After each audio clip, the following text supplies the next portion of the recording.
Yeah. That's cool. So you mentioned to me when you recently reconnected that you'd lost your job with the bigger company, but then in a follow-up email you told me the good news. You'd picked up a couple other gigs and you said it was actually losing that job was actually the best thing that could have happened. I was wondering if you could elaborate on that perspective and how it's kind of opened up opportunities for you.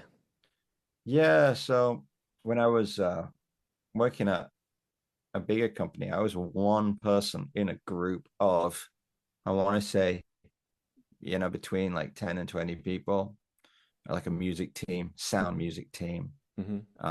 And we are responsible for everything, but we all had our little parts that we would get. You do this, you do this, you do this, and then sometimes it would be different, and you would have a selection of tasks that you kind of have to complete, basically, whether that be, like I said, composition, whether that be sound effects, whether that be sound recording, Foley, or whether that be implementation, actually like putting the sounds in game.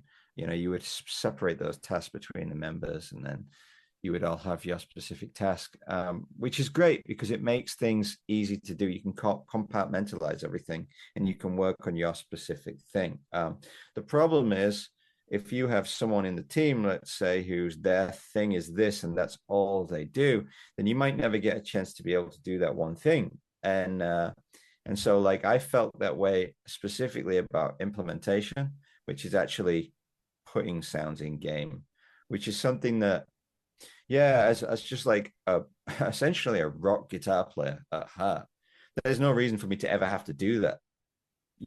Actually figure out, okay, how can I put this sound into game? How can I have it triggered when it needs to be?